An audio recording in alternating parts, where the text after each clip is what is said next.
Bienvenidos a esta mesa redonda del área de Geología y Exploraciones. En esta ocasión, esta mesa redonda va a tratar sobre los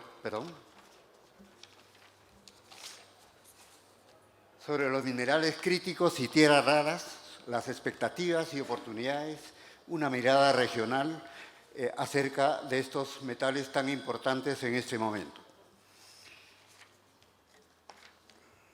De acuerdo con el Banco Mundial, se estima que para 2050 serán necesarios más de 3.000 millones de toneladas de minerales y metales para cumplir con la transición energética. Esto significa que la demanda de los metales críticos, como en el caso del cobre, el cobalto, el litio, níquel, plata, tendrán que aumentar en más de 500%. Estos metales estratégicos son esenciales para las tecnologías de energía limpia, como las turbinas eólicas, paneles solares y vehículos eléctricos, entre otros.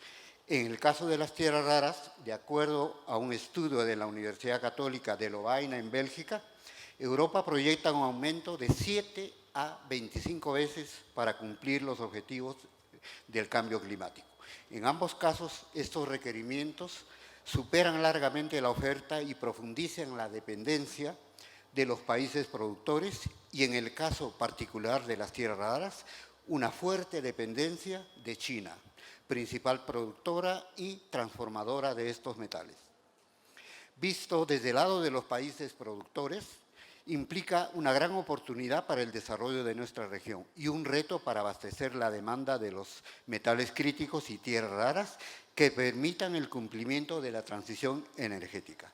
En este contexto queremos ofrecer una visión sobre los avances en el conocimiento del potencial y los recursos de los metales críticos y las tierras raras en nuestro país. Con este propósito tendremos una presentación que mostrará estos logros, las perspectivas y los proyectos a nivel regional a cargo del doctor Humberto Chirif, presidente ejecutivo del INGEMET. Seguidamente, desde la academia, el profesor doctor Lizar Torró, de la Universidad Católica del Perú, nos mostrará las recientes investigaciones sobre algunos metales críticos en el Perú. Y para finalizar, tenemos la presencia del doctor Herwig Marbler, del Instituto Federal de Geociencias y Recursos Naturales de Alemania, responsable de la cooperación en materia de recursos minerales con los países de América Latina y el sur del África.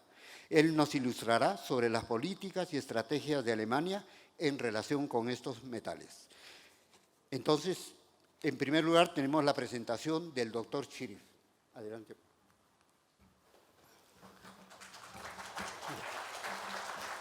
Buenas tardes, muchas gracias César, muchas gracias a los organizadores. Minerales críticos y tierras raras, expectativas y oportunidades, una mirada regional. Bueno, antes de comenzar quisiera recordar el concepto minerales estratégicos. Involucra no solamente a minerales, sino también nos referimos con ese nombre a los elementos que son requeridos para industrias de alta tecnología, especialmente las dirigidas al sector energético. Y el concepto crítico se refiere a todos aquellos que están con una brecha muy grande entre demanda y oferta. Este concepto, algo relativo a lo que demandan ciertos países, ciertas empresas, y desde el punto de vista de los países productores, a lo que pueden ofrecer, a lo que tienen en reservas y a lo que las empresas exploradoras demuestran, las empresas operadoras extractivas tienen listo para vender. Bueno, en el INGEMET históricamente hemos venido trabajando, direccionando nuestras acciones a evidenciar mejor las características metalogenéticas, en facilitar desde este punto de vista las operaciones de exploración, motivar a los inversionistas con esta información. Entre el año 61 y 99 se ha desarrollado, principalmente en la década del 90, se desarrollaron los 501 cuadrángulos de la Carta Geológica Nacional, información geológica elemental, básica, general, que hasta ahora se viene empleando, 501 cuadrángulos de Carta Geológica Nacional. Del 2000 al 2025 se viene aún trabajando la Carta Geológica con hojas a escala 1 al 50.000 ya priorizando las zonas de mayor interés. En el 2007, después de casi 15 años, se editó una nueva versión del mapa metalogenético, evidenciando franjas que por sus características litológicas, minerales o yacimientos asociados, controles estructurales, demuestran afinidad a ciertos tipos de yacimientos. Es una guía prospectiva, es una guía que nos dice en tal sitio es posible encontrar determinados tipos de yacimientos con determinados metales. Y en el 2016 se viene trabajando con mucho mayor detalle el mapa de potencial minero y desde el 2021 la carta metalogenética por regiones a escala 1 en 250.000 y utilizando herramientas de inteligencia artificial, de lo que hablaremos un poco más adelante. Necesidad de conocer el potencial geológico nacional por minerales críticos. Perú es un país con un gran potencial geológico minero. La complejidad geológica que tiene el país nos ha facilitado ese gran potencial minero y necesitamos satisfacer una demanda mundial por materias primas para tecnologías limpias. Del otro lado, como país productor, necesitamos conocer el potencial de minerales críticos y como servicio geológico aceptamos la alta responsabilidad de investigar, pero a nivel regional. Con la motivación del conocimiento regional, el privado desarrollará sus actividades más focalizadas. Y promovemos también el potencial del Perú respecto a minerales críticos. En la imagen podemos ver la creciente demanda por estos minerales como botón de ejemplo para el litio, cobalto, níquel, cobre y tierras raras. En este cuadro tenemos... Se expresa el rol fundamental en el contexto de transición energética. Tenemos una serie de minerales y elementos y los sectores de aplicación. El sector energético eólico, solar fotovoltaico, energía solar por concentración, hidráulica, geotermal, etc. Y gráficamente se expresa en qué participación tienen estos diferentes elementos. En verde los que venimos produciendo y en naranja los que aún no venimos produciendo, pero estamos constantemente investigando el potencial que puedan tener. En cuanto al litio, vamos en esta y las siguientes diapositivas explicar muy brevemente estos elementos que vienen siendo investigados por el INGEMET y que pueden servir de base para motivar a los privados a empalmar con investigaciones más focalizadas. El litio lo tenemos principalmente asociado a rocas magmáticas alcalinas y peraluminosas. Vemos una concentración muy importante en la cordillera de Carabaya, en el sur del Perú, ¿no? Asociado a magmatismo peraluminoso, la destrucción mecánica de este magmatismo, sobre todo en la última etapa de levantamiento tectónico, interacción con los agentes atmosféricos, ha generado la disgregación, así como también se disgregaron pizarras de ananea, de sandia, que contienen vetillas de oro. También se disgregaron estas rocas que a lo largo de su recorrido en los depósitos fluviales han ido acumulando granos en los que se han liberado los minerales portadores de tierras raras y de litio, ¿no? Aunque el litio es tan soluble que se desaparece, pero en los placeres podemos encontrar vestigios económicamente interesantes de estos depósitos magmáticos. Creo que me he pasado con el concepto en unas par de diapositivas más adelante. Ya, en el mapa del Perú también podemos notar una serie de puntos de menor concentración, pero son indicios muy importantes. Esta faja es muy, muy importante. Acá tenemos tobas alcalinas, en un contexto de una gradiente geotérmica muy importante, y las tobas muy permeables, reciben las aguas meteóricas, percolan, recuperan el litio de las tobas, se filtran y por la fuerte gradiente térmica, luego estas soluciones ascienden como otra fase, ¿no? Y cercanamente a superficie depositan como cemento carbonato de litio, entre otros componentes que están presentes en las tobas, pero en concentraciones ínfimas.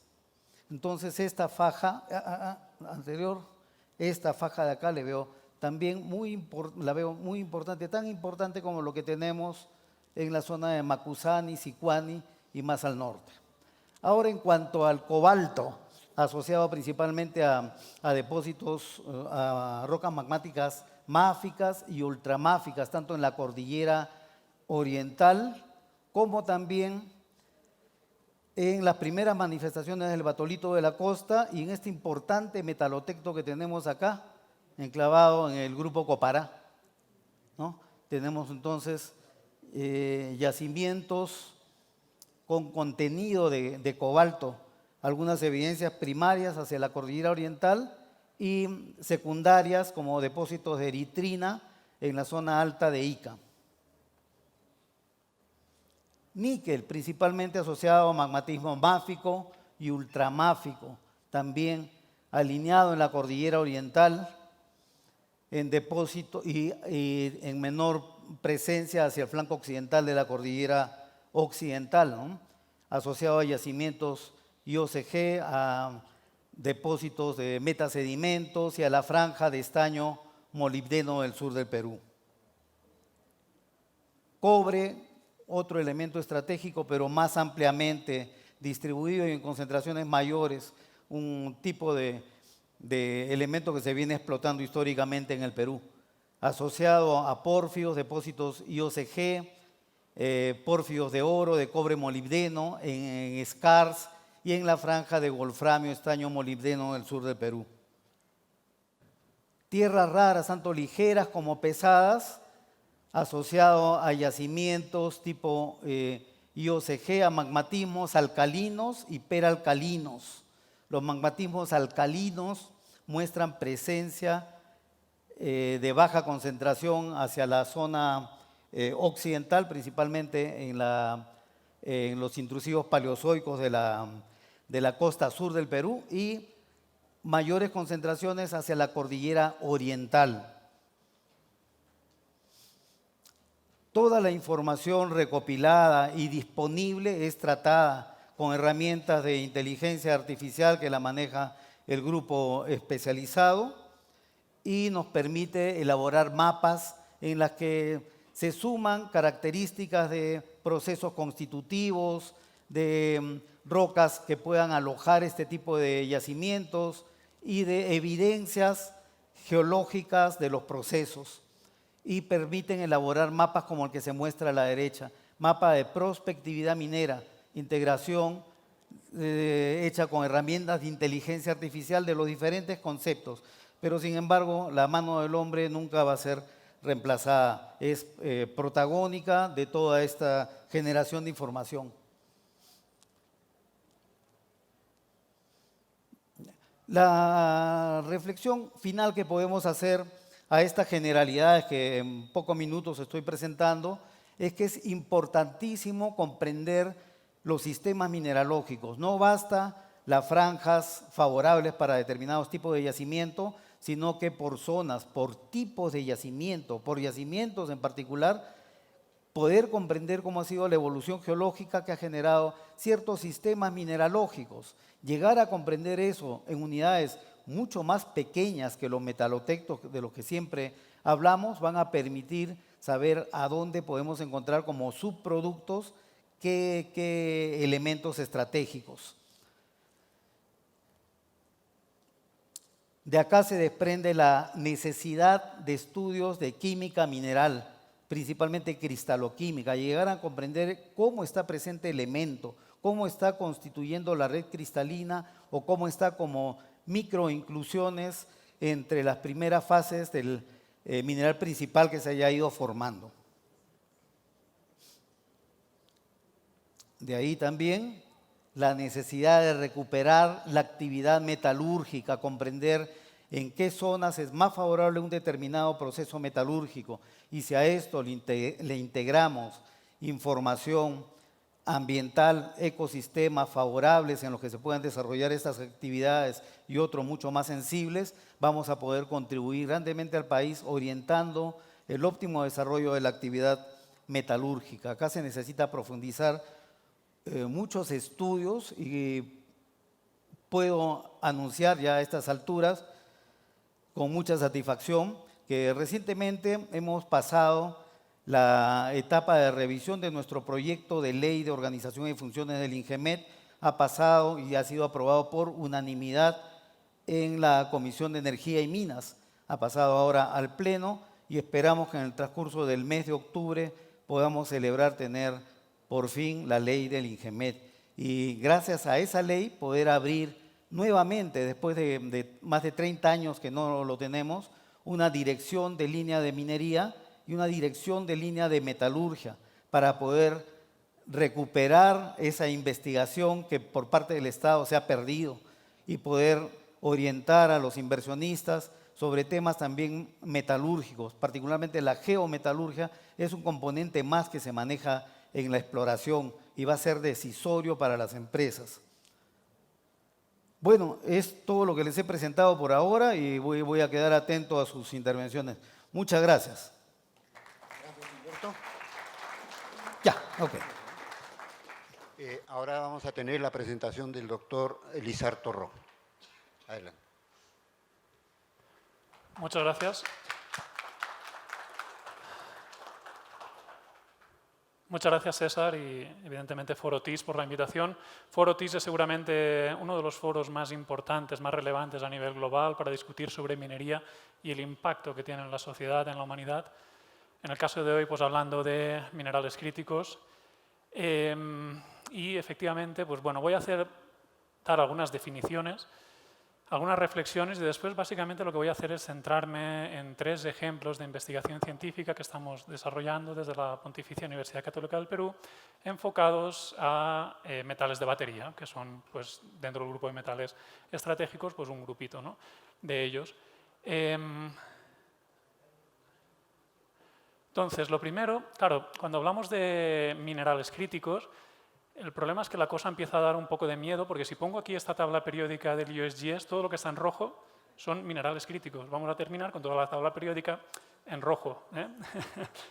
Debemos ser conscientes de eso. Después, una salvedad con respecto al nombre que recibe la mesa redonda, que habla de minerales críticos y tierras raras. Es importante, en todo caso, tener en cuenta que las tierras raras es un grupo simplemente que corresponde a este grupo de los lantánidos, es parte de los minerales críticos, no es que represente un grupo separado.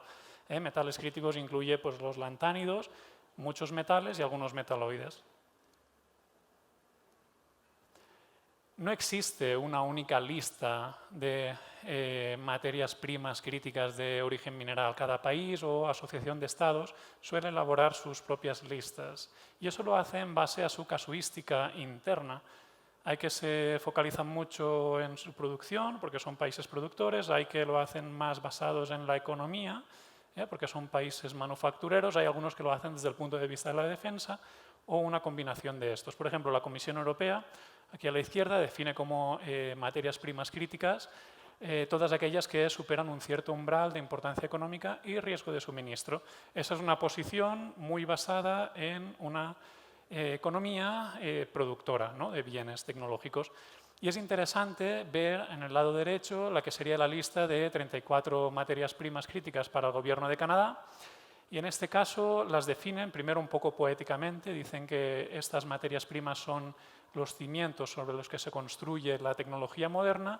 Rápidamente, evidentemente, dan algunas definiciones que son más precisas y dice que para ellos, materia prima crítica es aquella que existe un cierto riesgo de suministro y, al mismo tiempo, existe un potencial razonable de que Canadá sea productor de ese elemento, de esa materia prima crítica. Entonces, vemos ahí prácticamente 2 extremos de cómo podemos hacer esa lista. Canadá, mucho más desde la perspectiva de un país que es productor minero. Y ahí hago la pregunta al final, un poco retórica inicialmente, de cuáles serían los minerales críticos para el Perú.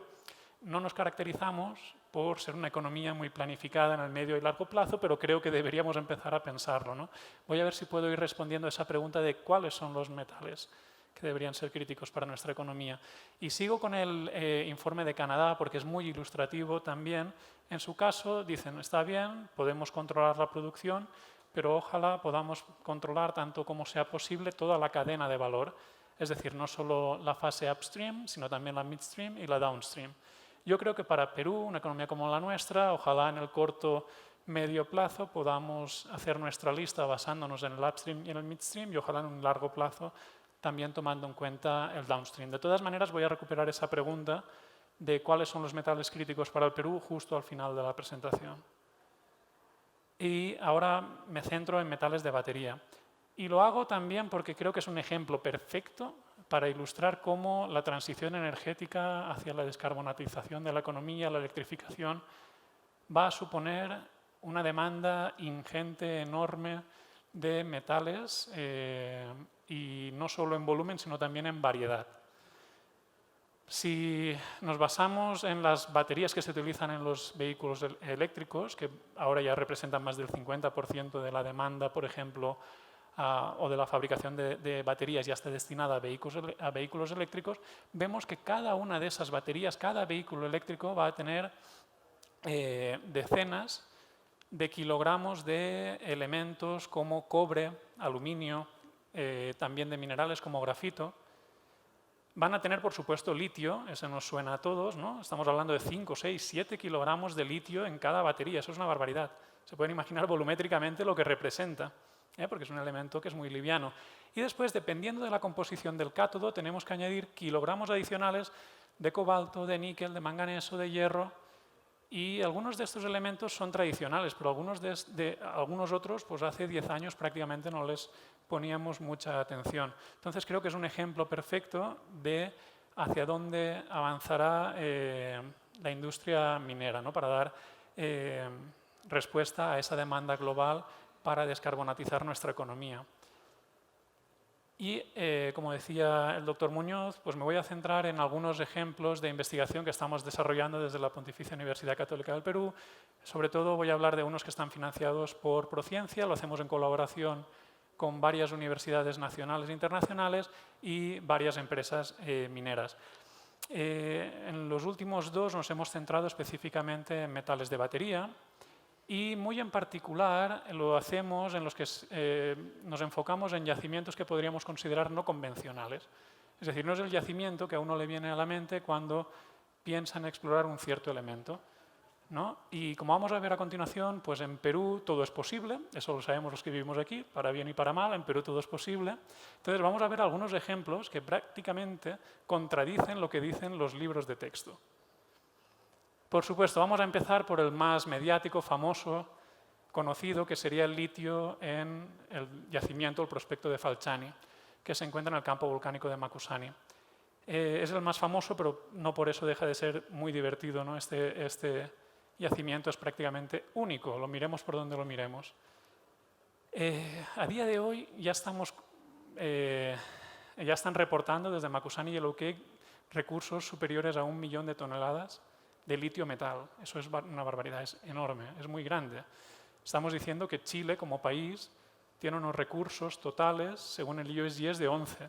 Entonces, aquí en un solo yacimiento estamos hablando de más de 1 millón de toneladas de litio. Es un yacimiento muy grande. Es también un yacimiento muy raro, ¿eh? A diferencia de los yacimientos que se encuentran en el triángulo litífero, este evidentemente es en roca dura, no es en un salar, no es en forma hidromórfica. Entonces eso lo colocaría dentro del grupo de yacimientos volcanogénicos de litio, pero dentro de ese grupo también es un yacimiento único.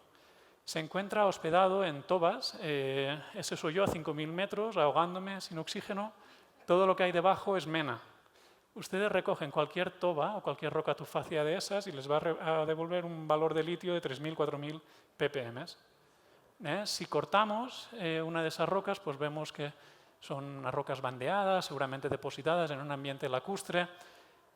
Pues bien, si uno hace una composición geoquímica de esas rocas, resulta que son equivalentes composicionalmente a metales a granitos de metales raros y a pegmatitas de litio cesio tántalo, las pegmatitas LCT. O sea, son unas rocas de origen volcánico que, de acuerdo a los libros de texto, no deberían existir porque en principio son tan viscosas que no pueden llegar a la superficie.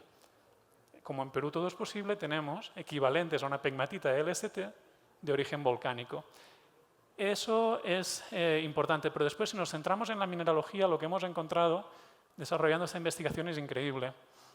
Esos puntitos negros ahí que marco como mica son micas de litio propiamente, o sea, son lepidolitas y zingualditas y son cristaloclastos.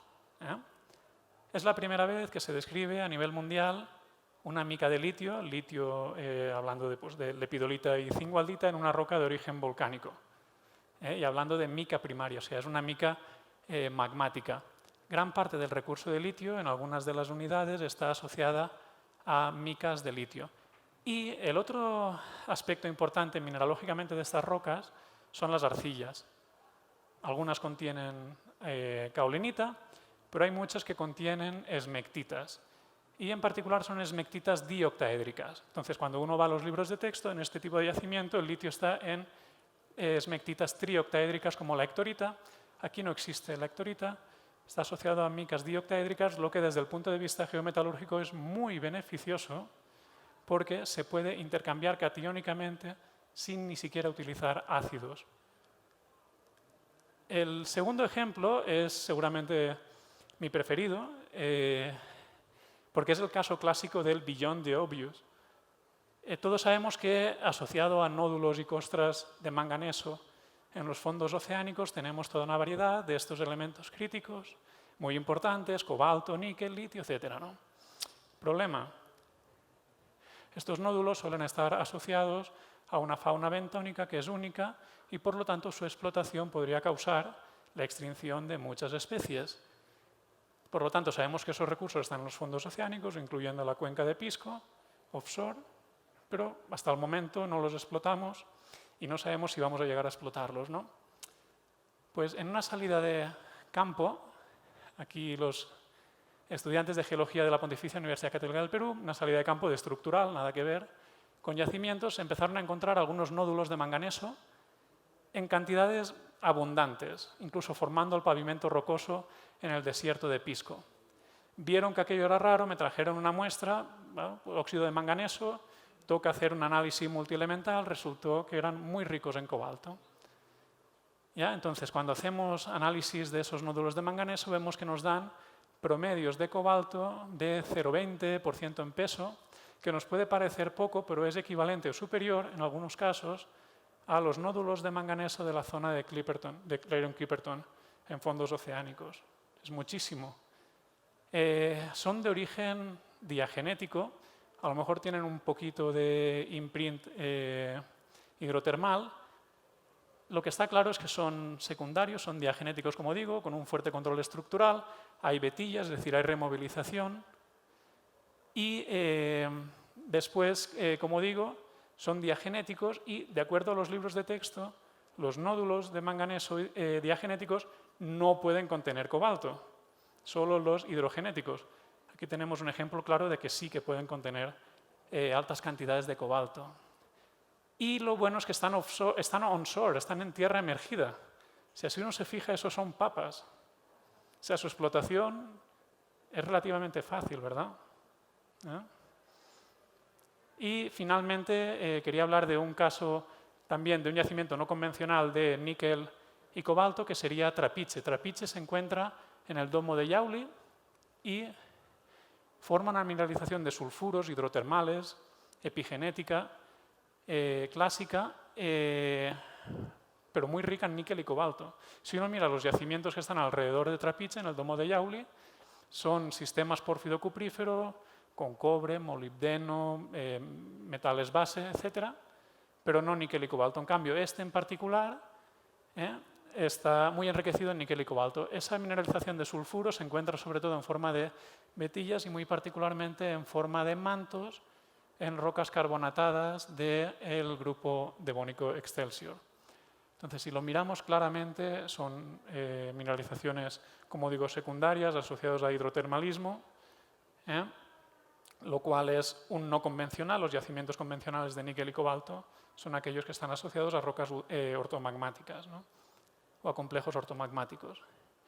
Es una mineralización de sulfuros, la podríamos incluso ubicar en un sistema epitermal. El hecho de que exista aquí en Trapiche nos debería dar a lo mejor algunas pistas de exploración para níquel y cobalto, hidrotermal, cuando tengamos presencia de este basamento devónico, rocas basálticas y carbonatadas del grupo Excelsior cuando estén cerca de la superficie o en la misma superficie.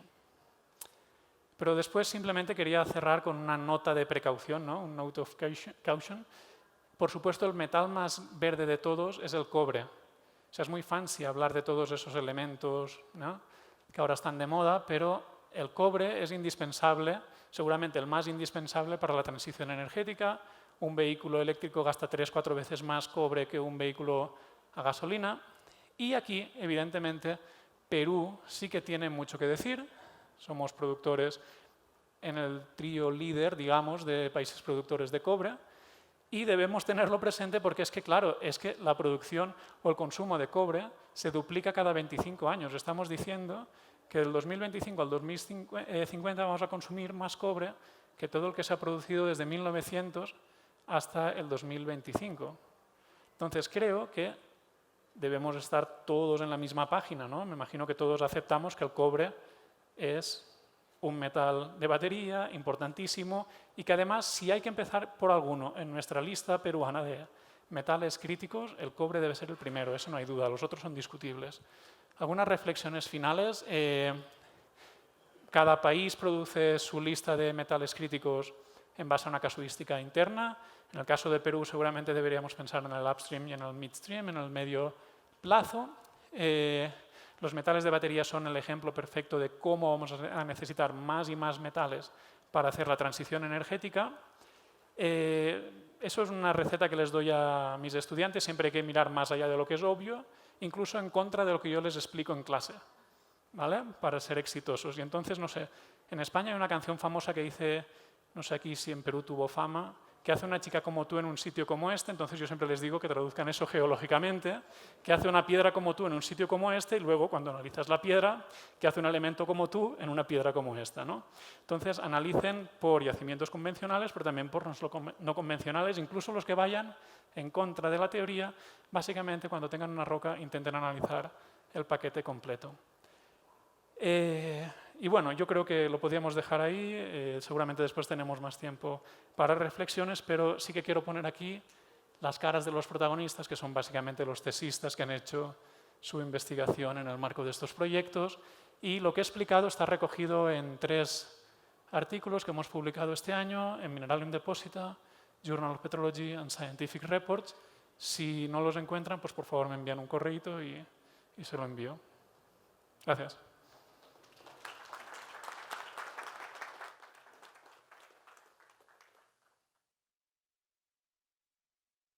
Tenemos al doctor Marbler con su ponencia. Adelante.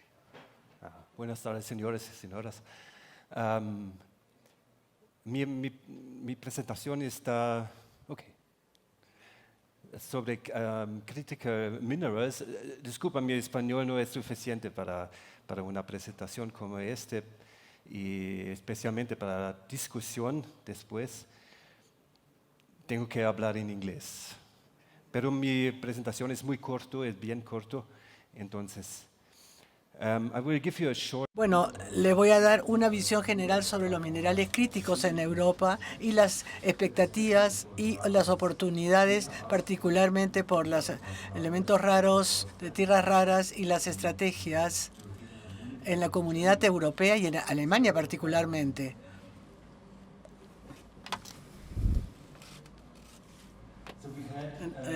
El año pasado tuvimos la ley que se promulgó dentro de la Comunidad Europea sobre los materiales críticos, y una de las medidas que se implementó es apoyar y financiar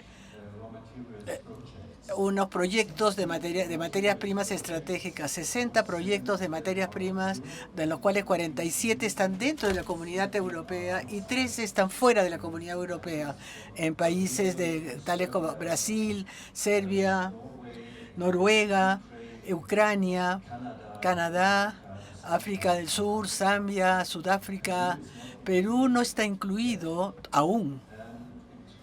Y nosotros estamos trabajando para que estos proyectos van desde la minería, procesamiento, hasta el reciclado y las sustituciones. Estamos trabajando con 14 minerales estratégicos, elementos estratégicos, que es litio, cobre, grafito, níquel, cobalto y elementos de tierras raras. Acá tenemos dos elementos de tierras raras que son dentro de los proyectos estratégicos. Uno está en Suecia, está financiado por la Comunidad Europea o parcialmente, y el otro proyecto está en Brasil. Acá pueden ver un mapa de Europa con los proyectos de minado de elementos de tierras raras y también las iniciativas de los proyectos.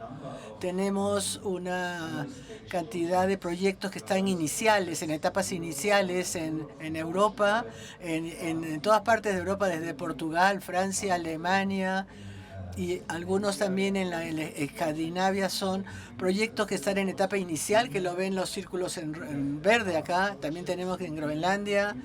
Groenlandia oficialmente aún es parte de Europa, de Dinamarca, no de Estados Unidos. Y tenemos dos proyectos más importantes sobre minerales pesados en Turquía. Ahora, en cuanto a las plantas de separación, he escuchado algunas plantas de separación que están en construcción actualmente en Inglaterra, Noruega, Suecia, en el norte de Polonia, y tenemos una planta productora en Estonia, es la compañía Silmet, que está produciendo óxidos y elementos de tierras raras y metales, y tenemos dos fábricas de mezclas en Francia, de Caremac y Solvay, la planta de Caremac y Solvay, que también están haciendo trabajo de reciclado. En cuanto a los fabricantes de magnetos o de imanes o de elementos de tierras raras en Europa, tenemos algunos en Alemania, es en el Vacuum Schmelze, que tienen muchos años de experiencia en la producción de magnetos, y también tenemos en el GKN, que empezaron, también están en su etapa inicial. También hay otros proyectos, y también hay otro productor en Inglaterra de tierras raras, y también en Estonia tenemos un productor nuevo en Neo Performance, y en la zona del Báltico también, y en Finlandia, y el otro está en Eslovenia, que son los Magneti Ljubljana, que tenemos varios productores que están trabajando con este elemento. En Alemania, las importaciones de Alemania en los elementos de tierras raras ha sido uno de los grandes exportadores de magnetos de tierras raras de China. Acá vemos la zona en azul, que está marcada en azul, es Alemania, pero bajó en abril de este año debido a las restricciones a las exportaciones por parte de China. Nosotros importamos el año pasado óxidos de tierras raras, que creo eran solamente 250 toneladas en el trimestre del 2024, pero se importó más de 12.000 toneladas de magnetos permanentes de China. Como saben, China está dominando el mercado y tenemos que hacer algo contra esto. Pero por el momento así está la figura. China domina la extracción de los óxidos de tierras raras, el más del 60%, también el procesamiento de óxidos de tierras raras también, que es prácticamente casi el 90%, igual lo de la producción de metales de tierras raras. También se produce en Chile, los magnetos permanentes, el 94%. Esto, claro, esto es información del 2022, pero la Unión Europea sí sigue siendo líder en las turbinas eólicas, que tiene que ver justamente que viene de Alemania, de Francia, de Italia. Entonces, Alemania tiene una alta demanda en tierras raras y nosotros lo importamos. En el 2023 importamos más de 5.000 toneladas de componentes de tierras raras, sin magnetos, sin incluir los magnetos, incluyendo el escandio y los compuestos de itrio y de escandio. Para diferentes aplicaciones en Alemania tenemos diferentes fábricas. Una es lo que ya mencioné, es la producción de imanes, que esto se utiliza en la producción de imanes que tenemos todas las empresas que ven ahí, ¿no? Que también en la fábrica de magneto en Bonn, y también para los catalizadores tenemos el cerium, yttrium, lantanio, el neodomio, y tenemos otros catalizadores. La BASF es la líder en Alemania de estos productos, y luego tenemos la industria glass para producir vidrio, que también que utilizan el lantanio y otros, y para la tecnología médica, los agentes de contraste de óxidos, que principalmente la empresa Bayer, que está utilizando otras, y también los suministros para los hornos y las fundiciones. También estamos haciendo el inicio del reciclaje de imanes permanentes en Alemania.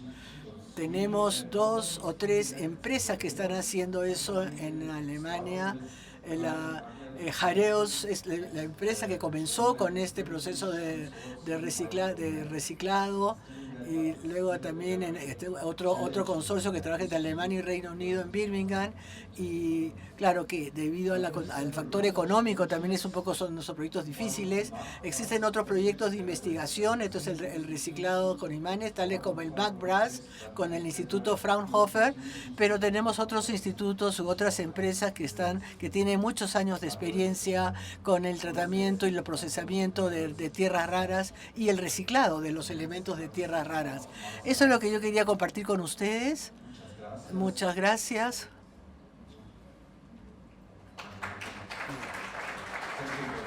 Muchas gracias.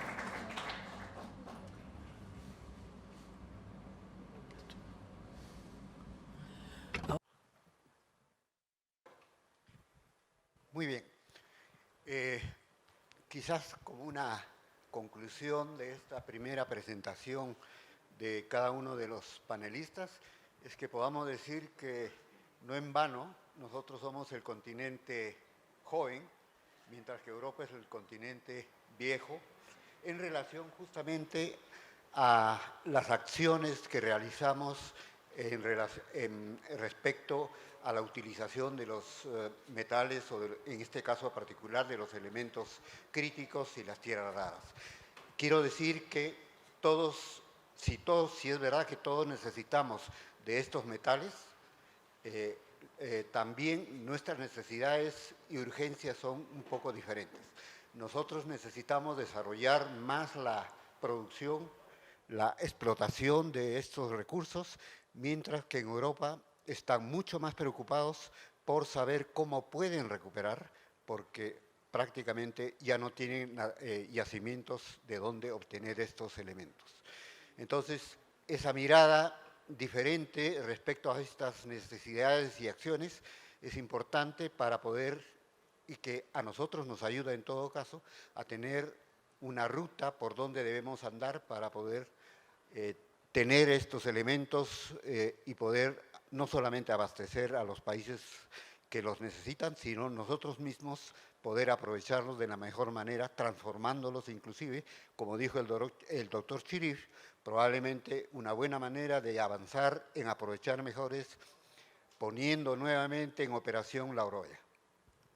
Muy bien, entonces vamos a hacer una segunda ronda en la cual justamente vamos a precisar algunos puntos, y yo haré un par de preguntas a cada uno de los panelistas para que puedan concretar sus exposiciones. Voy a comenzar con el doctor Chirif. ¿Cuáles son los siguientes pasos que tiene planeado el INGEMET para la evaluación más certera de los metales críticos y tierras raras? Y conociendo la creciente demanda mundial de estos metales, ¿cuáles son las estrategias y metas que se ha trazado el INGEMET para concretar el potencial y promover la inversión en la exploración de estas materias primas? A ver, permítame. Acá tengo el micrófono. Bueno, sí, efectivamente, hay un paso que ya lo estamos implementando de algunos años atrás, pero que nos falta mayor difusión y mayor profundidad en las investigaciones. Es comprender cómo se encuentran los elementos de interés dentro de los yacimientos y dentro de los minerales que contienen a los elementos mayoritarios. La comprensión de los sistemas mineralógicos, que va más allá, es un estudio de mayor detalle que el concepto de franjas metalogenéticas, nos va a permitir conocer mejor el cómo se encuentran, lo cual es el insumo principal del reto metalúrgico que se viene. El reto metalúrgico que tenemos como los siguientes pasos a desarrollar y con una nueva dirección de línea, la dirección de línea de metalurgia, es estudiar cómo sería la recuperación metalúrgica de subproductos por metalotectos, orientándonos a profundizar el conocimiento de los principales metalotectos, los que tienen mayor expectativa. Tenemos en ese sentido a la cordillera oriental, que durante décadas ha estado cerrada por problemas sociales, problemas de terrorismo, de narcotráfico, y cada vez tiene más apertura y nos muestra más sorpresas. Eso, entre comillas, sería una nueva franja metalogenética que investigar. De igual manera también los placeres y las cumbres de nuestra cordillera occidental no son solo epitermales, tenemos ahí importantes yacimientos que requieren de mucha investigación. Esos temas de investigación serían las estrategias que nos van a llevar a comprender mejor los sistemas mineralógicos y conocer mejor cómo recuperarlos y cómo aprovecharlos. Gracias, Humberto. Ahora vamos a tener que despedirnos del doctor Chirif porque el ministro lo espera para aprobarle el proyecto de la Oroya.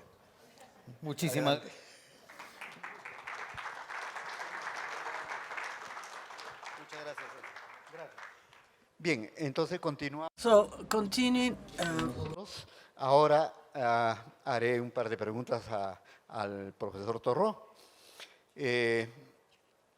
¿Cuáles serían las expectativas y el potencial para encontrar ocurrencias de cobalto y manganeso similares a los de la cuenca Pisco? Y la segunda pregunta, si bien es cierto que el cobre es mucho más importante que la mayoría de los otros metales estratégicos en la transición energética, y además porque algunos sulfuros de cobre y otros acompañantes, como la pirita, pueden contener elementos críticos como inclusiones o reemplazando. Adicionalmente, y no de menor importancia, son los elementos críticos presentes principalmente en sulfuro de plomo, zinc, molibdeno, etc., que conocemos actualmente como subproductos. ¿Qué relevancia tiene esto en el Perú? Ya, a ver, la primera pregunta era un poquito más corta, ¿no? Era sobre estos óxidos de manganeso similares, ¿no? Y su potencial. Perfecto, exacto. Sí. Si pueden pasar más, a ver. La siguiente. Aquí, no, la anterior. Es que creo que es bueno poner una foto ahí, ¿no? No sé la extensión, yo no puedo poner un número de cuánto representa eso volumétricamente o en reservas o en recursos. Yo lo que sí que sé es que todos los que hemos hecho exploración nos hemos encontrado con óxidos de manganeso muy a menudo y normalmente no les hacemos ningún caso porque son feos, ¿no? Mineralógicamente no son bonitos y no teníamos tanto conocimiento de que podían llegar a albergar toda esa cantidad de metales que ahora son súper importantes como cobalto, pero no único. En este caso está claro que es el cobalto, pero no únicamente es cobalto. Hay óxidos de manganeso muy ricos en níquel, en litio también, y en tierras raras y prácticamente media tabla periódica. Yo recuerdo un profesor de mineralogía, Melgarejo, el doctor Melgarejo de Barcelona, que nos decía, y él es el que me abrió los ojos, ¿no? Hace años, me decía, los óxidos de manganeso son un basurero de elementos, o sea, todo lo que pasa por ahí lo atrapan. Entonces, estoy seguro de que es más abundante y más prospectivo de lo que hasta el momento conocemos. Y entonces vuelvo a recuperar la reflexión que decía. analicen el paquete completo de elementos. Y cuando vean óxidos de manganeso, no le demos simplemente una patada porque sean feos, ¿no? O antes no les hacíamos caso, son muy interesantes. Bueno, esto es en la cuenca de Pisco, las extensiones son enormes, se ven a nivel satelital, no puedo poner un número, no lo sé, pero ahora está por aquí justamente Pedro Chipana, que es estudiante de Geología de la Católica. Estuvimos muestreando hace poco óxidos de manganeso en la cuenca de Moquegua, ¿no? Y los hay abundantes y muy parecidos a estos, ¿no? Entonces, creo que hay más potencial del que pensamos y la recomendación sería hacerles un poquito más de caso, porque de repente hay sorpresas. Ya. Sí, efectivamente, bueno, de ahí viene la pregunta, ¿no? Porque en verdad, efectivamente, y en particular en el sur del Perú, tenemos muchas ocurrencias de óxidos de manganeso y que nadie le ha prestado el ojo para saber efectivamente el contenido de elementos menores dentro de esos óxidos de manganeso, ¿no? Y ahí es importante leer y transmitir, ¿no? También a nuestros estudiantes. Cuando los estudiantes trajeron esos óxidos de manganeso a mi oficina, porque yo no estaba en ese campo, claro, ellos vieron que era raro. Y yo conecté la idea con que los óxidos de manganeso a veces hay sorpresas, ¿no? Hicimos los análisis preliminares, ¿no? Un poco hay que transmitir esa idea. Y después la segunda pregunta sobre sus productos, tenía una diapositiva, si pueden ir al final, que justamente la puse al final porque ya vi que no me iba a dar tiempo. Si pueden pasar, y voy a aprovecharla. Es la última de todas. Después de esta... Sí, aquí esto no me dio tiempo, evidentemente, y por eso la puse al final como comodín, ¿no? Lo interesante de estos metales de batería es que muchos son subproductos. Subproductos quiere decir que no pagan su extracción, sino que son una adición al valor económico de la mena. Y hay muchísimos de ellos que son subproductos. En este diagrama a la derecha, todo lo que está en verde y en color así más clarito son subproductos o byproducts, ¿no? O sea, comodidad secundaria. Y son muchísimos y son justamente algunos de los que hemos estado hablando hoy. Entonces, el gráfico que es muy interesante, que espero que ya se esté enseñando en todas las universidades, es el A, ¿no? El que tienen ustedes a su izquierda, que sería el de la compañonalidad metálica. Ahí en el centro tienen lo que serían los metales principales que pagan en sí la explotación mineral y alrededor vemos que tanto porcentaje de esas menas, por ejemplo las de cobre, aportan de otros subproductos. Entonces, por ejemplo, en el cobre vemos que las explotaciones de cobre proporcionan el 100% prácticamente del telurio y el selenio, ¿no? Y si vamos hacia afuera vemos que pues, el 50% de molibdeno, etcétera, ¿no? Si vamos más hacia afuera, pues vemos que también en el caso del zinc, ¿no? Por poner otro ejemplo que es muy aplicativo a Perú, pues prácticamente el 100% del cadmio y el indio que se produce procede de explotaciones de zinc. Entonces, eso quiere decir, si ahora se hacen clic en la diapositiva, claro, aquí tenemos que pensar de nuevo en qué es lo que estamos produciendo en Perú. ¿Pueden hacer clic, por favor? Exacto, somos productores líderes, ¿no? Entre los 3 primeros de cobre, por eso quiere decir que tenemos potencial también para producir todos esos metales que suelen acompañar la mena de cobre. Y somos un país productor también en posiciones de liderazgo de zinc, pues podemos también producir todos esos que aparecen ahí, ¿no? Indio, germanio, cadmio y una lista enorme. Somos productores destacados de plomo y oro, ¿no? Entonces, con eso creo que la variedad de metal que podemos exportar como país es enorme y apenas estamos empezando a conocer qué elementos críticos están acompañando nuestras menas principales. No les habíamos hecho mucho caso, pero no sé si ven eso. Ahí hay media tabla periódica que potencialmente podemos producir como país, ¿no? Y entonces creo que es importante. Por sí solo no pagan la explotación, pero añaden un valor marginal que es muy importante. Y, ojo, porque también está cambiando el paradigma mundial de lo que significa una mena. Antes una mena era un material natural del que podía sacar un beneficio económico, pero ahora ya estamos hablando de que una mena es un material a secas, puede ser natural, pero también puede ser humano. Es decir, las relaveras, los tailings, ahora son una mena y muchas veces precisamente porque antes no se extraían estos otros metales. Eso ahora ha pasado a ser una mena. Y ahora hablamos de valor, no solo de valor económico, sino de valor en general, por ejemplo, ambiental, social, Es decir, a lo mejor el valor económico no es tan alto, pero interesa socialmente tener esa explotación, o estratégico. O sea, de repente, como país, por defensa o lo que sea, pues no es tan económico, pero de repente nos interesa sacar escandio de, no sé, de algún sitio, ¿no? Por ejemplo. Entonces, también creo que es importante que nos empecemos a adaptar a ese cambio de paradigma. Ahora la mena es mucho más. Es un material, cualquiera sea el origen, y que aporta valor, cualquier tipo de valor, ¿no? Empuja a redefinir algunos conceptos que tenemos en la geología y en particular en la mineralogía. Finalmente, voy a hacer una pregunta al doctor Marbler. Tomando como base las acciones tomadas por la Comunidad Europea y la propia Alemania para mitigar los riesgos de desabastecimiento y la dependencia de las materias primas, en particular de los elementos críticos, ¿qué recomendaría a países con potencial como el Perú? Sí, gracias. Me voy a intentar en español. Pienso que la primera acción es más exploración, ¿no? Para hacer más exploración. La segunda es la extracción y después, muy importante, es el procesamiento, ¿no?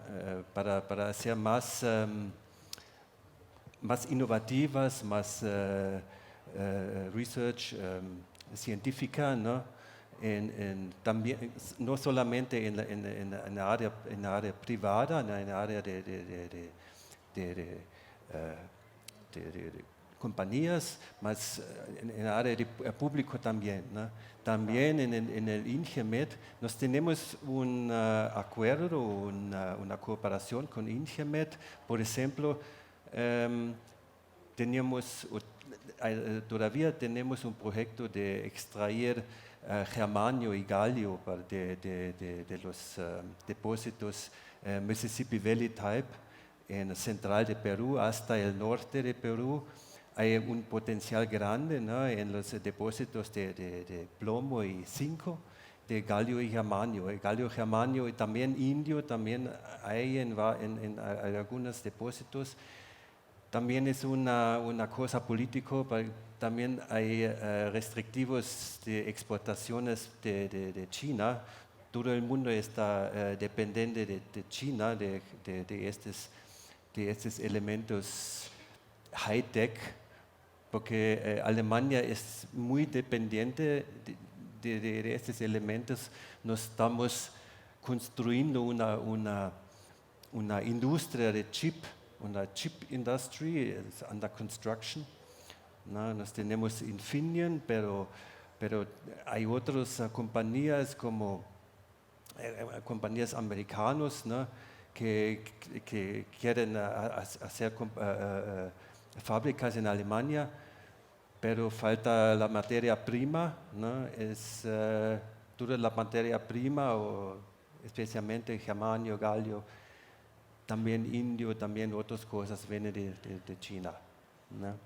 Y este es muy importante también para, por ejemplo, Perú, o para los otros países, para conseguir o para desarrollar una cadena de valor, ¿no? Para mantener cadena de valor en el país, porque los compañías chinesas, ellos solamente quieren los concentrados, ¿no? Extraer los concentrados y exportar los concentrados, ¿no? Es muy más importante, ¿no? Para procesar en varias etapas aquí, ¿no? en Perú, y estos nos queremos hacer, ¿no? Nos queremos hacer una cooperación de procesamiento, también cooperación para analítica, que hace parte con también, ¿no? Para desarrollar nuevos métodos, nuevas tecnologías. En Alemania todavía tenemos, no somos un país de mineración, éramos en la historia, pero no más, pero tenemos experiencia, tenemos las tecnologías de procesamiento y también de varias próximas etapas para crear high-tech products, ¿no? Quizás esa es la primera ¿cómo se llama? Listo, gracias. Ok, muchas gracias. Como hemos visto, en verdad, como país, tenemos muchísimas oportunidades. Bastantes oportunidades por todos los rincones a lo largo de todos los Andes. Y una cosa importante que quiero resaltar es la investigación. Es lo que necesitamos darle el soporte a la academia para poder conocer justamente qué materiales tenemos, cómo se encuentran y de qué manera podemos aprovecharlos de manera más importante y con mayor beneficio. Así que eso, agradezco la atención de todos ustedes y damos por concluida esta mesa redonda. Muchas gracias.